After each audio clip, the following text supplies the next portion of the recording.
Hello friends, मैं अपनी इस बैंकिंग के वीडियो के माध्यम से जिस टॉपिक को आज डिस्कस करने वाला हूँ उसकी डिमांड मेरे कुछ व्यूवर्स और कुछ साथियों ने करी है कि उनको इन जो जो मेजरली जो चार लिक्विडिटी रेशोस बैंकिंग में या इंडियन इकोनॉमी में जो डिस्कस किए जाते हैं वो काफ़ी मतलब कंफ्यूजिंग है और कभी कभी लगता है कि इनका पर्पस जो और ऑब्जेक्टिव जो है कभी कभी क्लियर नहीं हो पाता है। तो मैं आज कोशिश करूंगा कि मैं अपने इस वीडियो के माध्यम से इन चारों रेशोज़ का ऑब्जेक्टिव और पर्पस और इनका ओरिजिनेशन डिफाइन कर सकूं। तो सर सबसे पहला रेशो है वो CRR है, जिसको कैश रिजर्व रेशो भी बोलते हैं। इसका जो ओरिजिनेशन है वो RBI एक्ट 1934 के सेक्शन 42 में है। तो उस एक्ट के अंदर रिजर्व बैंक ऑफ इंडिया सारे बैंकों से डिमांड करता है कि वो अपने NDTL का 3% जो है वो RBI के पास रखें अपने करंट अकाउंट में। NDTL का मतलब होता है नेट डिमांड एंड लाइबिलिटीज। तो जो बैंक की जो भी बैलेंस शीट होती है उसमें से जो भी लाइबिलिटीज जो उसकी आउटसाइड पार्टी के लिए है। डिमांड का मतलब है कि जो आपकी जो कि जो कि उसके बैलेंसेस पड़े हुए हैं उसके करंट अकाउंट में किसी कस्टमर के या सेविंग अकाउंट में पड़े हुए हैं, जो कि कस्टमर या जिस भी एंटिटी को पैसा है वो एनी टाइम डिमांड कर सकता है बैंक के पास जाके। जो टाइम लाइबिलिटीज होती हैं वो टाइम स्पेसिफिक होती हैं, जिसमें कि फिक्स डिपॉजिट या RD हम एक ब्रॉडली बता सकते हैं कि वो टाइम लाइबिलिटीज होती है। उसकी एक मेच्योरिटी पैटर्न होता है, मेच्योरिटी की डेट होती है। तो इसका जो भी नेट होता है, नेट मतलब होता है कि बैंक की जितनी भी लाइबिलिटीज हैं, जिस जो कि लाइबिलिटीज उसकी आउटसाइड पार्टी है वही जो है नेट का पार्ट बनती हैं। जो बैंक की और लाइबिलिटीज होती हैं जो कि उसकी सपोज करो उसकी शेयर कैपिटल हो गई या उसकी जो और लाइबिलिटीज के पोर्शन है जो उसने किसी आउटसाइड पार्टी को नहीं देने, वो उस लाइबिलिटीज से निकाल दिए जाते हैं, इसलिए इसको नेट बोलते हैं, net demand and time liabilities. तो करंटली इसका 3% बैंकों को जो है वो रिजर्व बैंक ऑफ इंडिया के पास रखना होता है। वो और रिजर्व बैंक ऑफ इंडिया इस 3% पर बैंकों को इंटरेस्ट नहीं देता है।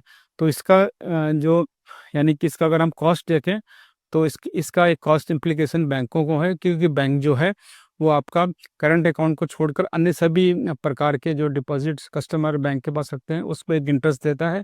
जबकि जब वो पैसा वो रिजर्व बैंक ऑफ इंडिया के पास बैंक रख रहा है तो उस पर कोई भी इंटरेस्ट नहीं मिल रहा है। तो इसका एक जो इम्प्लीकेशन वो कॉस्ट बोल सकते हैं कि बैंकों को CRR का कॉस्ट इम्प्लीकेशन आता है directly. There is direct cost implication for bank keeping CRR। और इसका जो मेन पर्पस है वो लिक्विडिटी मैनेजमेंट करना है, क्योंकि अगर माना किसी बैंक के पास 100 रुपये का डिपॉजिट किसी कस्टमर से आया तो उस 100 के 100 को वो मार्केट में ना फ्लोट करा दे। उसको कंट्रोल करने के लिए बैंक जो है रिजर्व बैंक ऑफ इंडिया ये मैंडेट करता है कि आप इसका 100 का 3% जो है आप हमारे पास रखिए अपने करंट अकाउंट में। तो जो बैंक के पास जो पैसा बचता है that is 97% only he can use for some commercial purpose या सब land onward landing to the market. हाँ, इसका जो मॉनिटरिंग जो पीरियड होता है वो इस प्रकार से होता है। जो RBI ने नवंबर 2025 से जो गाइडलाइंस इशू करी हैं तो इसका जो मॉनिटरिंग पीरियड होगा वो आपका होता है 1st of any calendar month से लेकर 15th ऑफ कैलेंडर मंथ, और उसके बाद 16 से लेकर end of that particular calendar month. तो जो इसका जैसे कि अगर हम मार्च के महीने की बात करें तो 1 मार्च से लेकर 15 मार्च तक का एक मॉनिटरिंग पीरियड होगा, और 16 मार्च से लेकर 31 मार्च तक का एक मॉनिटरिंग पीरियड होगा। और इस और जो NDTL जो जिस डे का जो हम लोग इसको इसमें जो क्वालिफाई करेगा वो 15 डेज पहले का होगा। तो अगर हम 1 मार्च का से लेकर 15 मार्च को जो हमें CRR reserve bank of India के पास रखना है तो उसका जो कैलकुलेशन होगा वो कैलकुलेशन होगा बेस्ड ऑन ऑन 15 फरवरी के जो है NDTL के बाद। 15 फरवरी का जो NDTL का बैंक का फिगर होगा उसके ऊपर जो है बैंकों को 1 मार्च से लेकर 15 मार्च तक RBI के पास अपना एक फंड रखना पड़ेगा। सिमिलरली अगर हम फरवरी की बात करें तो फरवरी में जो NDTL की जो मॉनिटरिंग होगी जो CRR की जो मॉनिटरिंग होगी वो 1 फरवरी से लेकर 15 फरवरी तक होगी, और 16 फरवरी से लेकर 28 फरवरी तक होगी। इसके बाद जो नेक्स्ट रेशो जो डिस्कस करने वाले हैं वो SLR है। एसएलआर का जो ओरिजिनेशन है, जो इसका जो एक्ट है, वो आपका बैंकिंग रेगुलेशन एक्ट 1949 का सेक्शन 24 है। तो इस एक्ट के अंदर के अंडर जो है आरबीआई बैंकों को ये निर्देश देता है या डायरेक्ट करता है कि आप अपने जो भी आपकी एनडीटीएल है, एनडीटीएल हम ऑलरेडी डिस्कस कर सकते हैं। एनडीटीएल का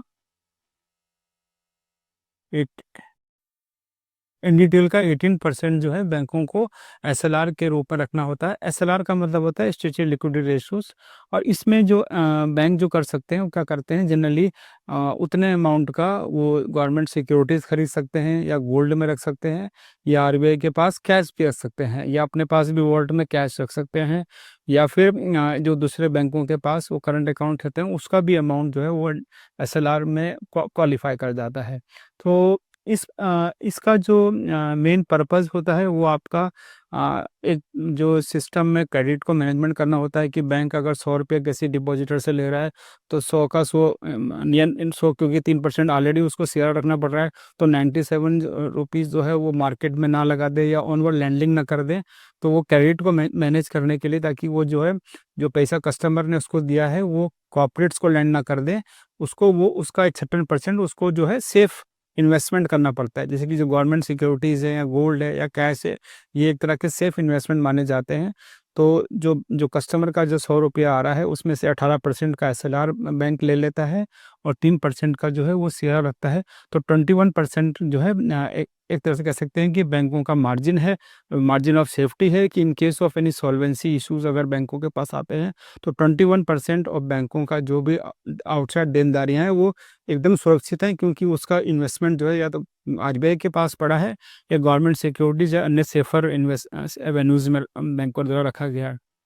इसका जो कॉस्ट का जो इम्प्लीकेशन है वो इतना ज़्यादा नहीं है, क्योंकि अल्टीमेटली बैंक जो होता है इस एसएलआर के रिक्वायरमेंट को फुल करने के लिए जो है इन्वेस्टमेंट कर देता है गवर्नमेंट सिक्योरिटीज़ या ट्रेजरी बिल में, उसको रिटर्न मिलता है।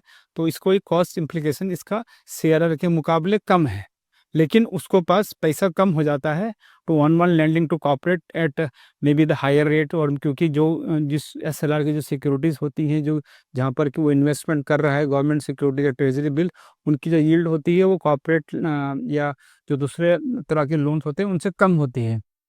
और इसका भी जो है मॉनिटरिंग पीरियड वो जो मैंने पहले बताया है, 1 से लेकर 15th of any calendar month, then 16 से लेकर end of the calendar month होता है। और एनडीटी का कंपटीशन सेम तरीके से होता है जिस तरह का सीआरआर का होता है। तो सीआरआर और एसएलआर जो हैं वो वो दो अलग अलग एक्टों के अंडर रिक्वायरमेंट होती हैं, और दोनों का पर्पस भी अलग होता है। सीआरआर का पर्पस होता है जनरली लिक्विडिटी मैनेजमेंट, और जो एसएलआर का पर्पस होता है वो क्रेडिट मैनेजमेंट, सॉल्वेंसी, या बैंकों के द्वारा एक सेफ इन्वेस्टमेंट करने के लिए, ताकि in case of any eventuality जो है पब्लिक का पैसा जो है सुरक्षित रहे। नाउ नेक्स्ट जो हम डिस्कस करेंगे वो है आपका लिक्विडिटी कवरेज रेशो, जिसको कि एलसीआर बोलते हैं। जो नेक्स्ट रेशो जो जिसको हम एलसीआर बोलते हैं, लिक्विडिटी कवरेज रेशो, इसका जो ओरिजिनेशन है वो बेसल कमेटी और बैंकिंग सुपरविजन, जो बेसल की 3 की गाइडलाइंस के अंदर लिक्विडिटी के स्टैंडर्ड जो उसने प्रिस्क्राइब किए थे उस वो हैं। क्योंकि जब हमने देखा था, जब लीमन क्राइसिस हुआ था, या उस दौरान पे जो है जो जो कि बहुत वेल कैपिटलाइज बैंक थे या बहुत बड़े फाइनेंशियल इंस्टीट्यूशंस थे, उनके पास कैपिटल तो बहुत थी, पर लिक्विडिटी की वजह से वो कोलैप्स हो गए थे। तो उसके उसके बाद इस तरह के टेम्पलेट या इस तरह के कॉन्सेप्ट का बेसल कमेटी में डिस्कशन हुआ था कि लिक्विडिटी के भी को भी बैंकों के लिए क्रिटिकल पार्ट है उनकी सॉल्वेंसी के लिए। तो ये बेसल कमेटी ने इस एलसीआर के टेम्पलेट्स को या एलसीआर रिक्वायरमेंट को फाइनेंशियल सिस्टम में इम्प्लीमेंटेशन की रिकमेंडेशन की थी। और रिजर्व बैंक ऑफ इंडिया ने इसकी जो गाइडलाइंस थी वो जून 2014 में इशू करी थी, जो कि इम्प्लीमेंट हो गई थी आपकी 1 जनवरी 2015 से। तो 1 जनवरी 2015 से एलसीआर के जो रेशो था वो इंडिया में इम्प्लीमेंट हो गया था आरबीआई के द्वारा सभी बैंकों के लिए। और इसकी जो रिक्वायरमेंट है वो करंटली 100% है। 100% एलसीआर बैंकों को रखना होता है अपने पास।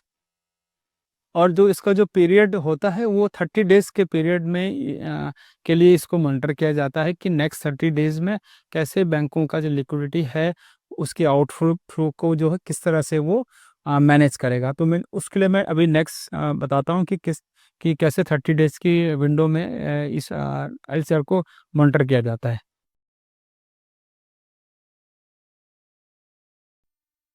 तो ये जो तीन आपके मैट्रिक्स हैं, ये एलसीआर को मॉनिटर करने के लिए इंपॉर्टेंट होते हैं। फर्स्ट है हाई क्वालिटी लिक्विड एसेट्स का, जिसमें कि बैंकों के द्वारा जो इन्वेस्टमेंट किए जाते हैं जो कि हाई क्वालिटी की कैटेगरी में आते हैं, जिसको कि अगर हम एक लिक्विडेट करें या उसको कन्वर्ट करें कैश में, तो उसका जो प्राइस में बहुत ज़्यादा चेंजेस ना आए, ताकि जो उसकी जो अमाउंट है या जो उसमें जो हमें रिसीवेबल्स हैं उस पर कोई मेजर हेयर कट ना आए। जैसे कि आपकी गवर्नमेंट सिक्योरिटीज़ हो गई, या आपके कैश हो गए रिजर्व बैंक ऑफ इंडिया के पास, या जो कॉर्पोरेट बॉन्ड जो इशू किए गए हैं जिनकी रेटिंग बहुत अच्छी है, और जो हाईली लिक्विड है, क्योंकि जब हम उसको लिक्विडेट करें तो हमको इजीली कैश मिल जाए अपने बैंक अकाउंट में। तो उस तरह की एसेट जो होती हैं वो हाई क्वालिटी लिक्विड एसेट को लिए क्लासीफाई कर जाती हैं। इसके बाद होता है हमारा जो नेक्स्ट 30 डेज़ में हमारे पास आउटफ्लो कितना है। इसके लिए जैसे कि बैंकों के पास जो भी आउटसाइड लायबिलिटीज़ हैं, चाहे वो कस्टमर के डिपॉजिट्स हैं, या एंटिटी ने हमारे पास कुछ फंड रखा हुआ है, या बैंकों ने किसी दूसरे बैंक से बोरो किया गया है, उसकी नेक्स्ट 30 डेज़ में उसकी कितनी जो है आउटफ्लो होने वाले हैं, मतलब उन लायबिलिटीज़ के अगेंस्ट पे। तो अगर हम सेविंग डिपॉजिट या करंट अकाउंट की बात करें, तो उस पे एक रन ऑफ फैक्टर एक टेम्पलेट में दिया हुआ है कि, क्योंकि जनरली जितना भी सेविंग फंड में या करंट अकाउंट में होता है, वो उसकी ये बहुत ज़्यादा पॉसिबिलिटीज़ हैं कि वो पूरा का पूरा पैसा नेक्स्ट 30 डेज़ में नहीं नहीं निकल जाता है। तो उसके लिए कुछ different different run of factor दिए हुए हैं कि टेम्पलेट के हिसाब से कि कितना पैसा आपको जो है नेक्स्ट 30 डेज़ की विंडो में अपने अपने लिए रखना है, कि आउटफ्लो के कैटेगरी में। इसी तरह जो हमारे टर्म डिपॉजिट्स हैं, अगर वो नेक्स्ट 30 डेज़ में मैच्योर हो रहे हैं, तो वो पूरा का पूरा अमाउंट जो है वो आपके आउटफ्लो की कैटेगरी में आ जाता है। इसी तरह अगर बैंकों ने दूसरे बैंकों से बोरो किया हुआ है और उसकी मैच्योरिटी नेक्स्ट 30 डेज़ में आने वाली है, तो वो भी आउटफ्लो में आता है। तो इस तरह से जितने भी हमारे आउटफ्लो के डिफरेंट डिफरेंट कैटेगरी का जो हमारा लायबिलिटी का फ्रेंचाइज है, उसको 30 डेज़ की विंडो में कितना पैसा बैंक सिस्टम से जाने वाला है या बैंक से जाने वाला है, वो आपके ग्रॉस आउटफ्लो में आ जाता है। इसी तरह इनफ्लो में जो है, जो बैंकों ने लोन दिया हुआ है, या बैंकों ने दूसरे बैंकों को मनी मार्केट में दिया हुआ है, उससे कितना पैसा जो है उसको आने वाला है नेक्स्ट 30 डेज़ में। और उसके भी कुछ हेयर कट रहते हैं, जैसे कि अगर जो लोन दिया है, कभी कभी लोन में डिफ़ॉल्ट होने के चांसेस भी हैं, और उस डिफ़ॉल्ट के हिसाब से बैंक जो है एक कैलकुलेट करते हैं कि कितना उसका एक्सपेक्टेड नेक्स्ट 30 डेज़ में इनफ्लो आने वाला है। और जो इनफ्लो और आउटफ्लो का जो डिफरेंस होता है, या फिर जो 75% ऑफ आउटफ्लो होता है, उसमें से जो भी फिगर मैक्सिमम होती है, वो आपकी नेट आउटफ्लो में आ जाती है। और इस नेट आउटफ्लो के अगेंस्ट पे आपको एसक्यूएल जो रखना होता है वो 100% या ज़्यादा होना चाहिए। कि इसका जो बेसिक पर्पज़ ये है कि नेक्स्ट 30 डेज़ की विंडो में बैंक के पास कोई भी लिक्विडिटी पे स्ट्रेस ना आए, कि अगर उसके पास कोई आउटफ्लो नेक्स्ट 30 डेज़ में बढ़ने वाले हैं, चाहे वो because of some deposit maturity है, या there is a bad news about the bank, और सब उसके जो काफ़ी सारे उसके विड्रॉल बढ़ रहे हैं, तो उसके अगेंस्ट पे अगर उसने सफिशिएंट अमाउंट की एसक्यूएल रखी गई है, तो बैंक 30 डेज़ तक अपना जो है बिजनेस चला सकता है। और उस 30 डेज़ में जो है उसके पास जो भी बैड न्यूज़ है उसको सेटल कर सकता है, या उसके बाद जो भी अन्य किसी कैपिटल रेज़ कर सकता है। तो 30 डेज़ की विंडो का रिक्वायरमेंट ये है कि बैंक के पास अगर कोई भी प्रॉब्लम आती है, उसको वो 30 डेज़ में अपने जितने भी रिसोर्सेज़ है उसको गार्नर कर ले, और जो भी बैड न्यूज़ है उसको वो डाइल्यूट कर ले, और अपनी जो सॉल्वेंसी पे कोई क्वेश्चन ना आने दे। तो this is the requirement of basic purpose of LCR monitoring. तो ये एक शॉर्ट टर्म लिक्विडिटी मैनेजमेंट का टूल है, जो कि बेसल कमेटी ने रिकमेंड किया था। और जबकि सीआरआर और एसएलआर जो है वो एक एक्ट के द्वारा एस्टैब्लिश किए गए थे, जो कि आपके आरबीआई एक्ट और बैंकिंग रेगुलेशन एक्ट हैं। इसके बाद जो नेक्स्ट टेम्पलेट जो हम डिस्कस करेंगे, वो आपका है एनएसएफआर, और इसको जो है अगेन बेसल कमेटी ने रिकमेंड किया था। जो एलसीआर है उसका पर्पस बैंकों की शॉर्ट टर्म लिक्विडिटी की फ्रेंचाइजी को मॉनिटर करना था, जबकि इसका पर्पस है वो बैंकों की लॉन्ग टर्म लायबिलिटी फ्रेंचाइज को मॉनिटर करने का पर्पस है। जैसे कि बैंक जो है जनरली लॉन्ग टर्म जो एसेट फाइनेंसिंग करते हैं, जिसका कि जो मैच्योरिटी पीरियड होता है वो 1 साल से ऊपर का रहेगा, या उससे ज़्यादा का जो भी बैंक एसेट क्रिएट कर रहे हैं, इस टेम्पलेट के हिसाब से जो जो रिक्वायरमेंट है वो इस तरह से है कि जो बैंक जो भी इस तरह की लॉन्ग टर्म एसेट्स फंड कर रहे हैं उसका जो सोर्स रहे वो जनरली लॉन्ग टर्म लाइबिलिटी से ही उसको फंड करें। तो जो भी आपके लॉन्ग टर्म डिप्लॉयमेंट हैं वो आपकी लॉन्ग टर्म रिसोर्स से ही हो। तो जो आपकी लॉन्ग टर्म रिसोर्सेज जैसे कि आपकी कैपिटल हो गई या आपके जो आपने बोरविंग किया हुआ है किसी मार्केट से जिसके कि मैच्योरिटी 1 साल से ऊपर है या आपने कुछ डिपॉजिट रेज किए हुए हैं जो कि 1 साल से ऊपर के हैं, उस तरह के लाइबिलिटी के फ्रेंचाइजी के ऊपर ही आप लॉन्ग टर्म एसेट क्रिएट करें या फिर जो उसको उस तरह से मैनेज करें। तो इसका जो पर्पज़ है वो तो लॉन्ग टर्म फाइनेंसिंग है। इसमें जो 2 पैरामीटर मॉनिटर किए जाते हैं उसको आप अवेलेबल स्टेबल फंडिंग है जिसमें कि कैपिटल हो सकती है या लॉन्ग टर्म बोरविंग हो सकती है या आपकी लॉन्ग टर्म डिपॉजिट जो बैंक ने रेज किए हैं वो ब्रॉडली जो है आपके अवेलेबल स्टेबल फंडिंग में फिट हो बैठते हैं। इसी तरह जो आपकी आरएसएफ है जिसको कि हम रिक्वायर्ड स्टेबल फंडिंग बोलते हैं। रिक्वायर्ड स्टेबल फंडिंग का मतलब होता है कि बैंकों ने जो लॉन्ग टर्म जो एसेट क्रिएट किए गए हैं उन सबका सम जो है वो आपका रिक्वायर्ड स्टेबल फंडिंग में आता है। और इसको कंप्यूट करने के लिए आप जो है अवेलेबल स्टेबल फंडिंग को डिवाइड कर देते हैं रिक्वायर्ड स्टेबल फंडिंग से। और अगर ये 100% से ऊपर आ रहा है तो यानी कि बैंकों ने जो है अपनी जो एसेट लाइबिलिटी पे ज़्यादा मिसमैचेस नहीं लिए हैं और उसने अपनी जो एसेट जो उसकी लॉन्ग टर्म नेचर की है उसको जो है सोर्स किया है अपनी जो उसके पास जो लॉन्ग टर्म लाइबिलिटीज़ थी। Thank you for watching this video. अगर आपको इस बारे में और कोई जानकारी प्राप्त करनी है तो आप कमेंट कीजिए। मैं डेफिनेटली आपको उस उन पर्टिकुलर टॉपिक के ऊपर या उन पर्टिकुलर एरियाज़ के ऊपर अपनी नेक्स्ट वीडियो में कवर करने की पूरी कोशिश करूँगा। Thank you. Thanks for watching. Bye bye.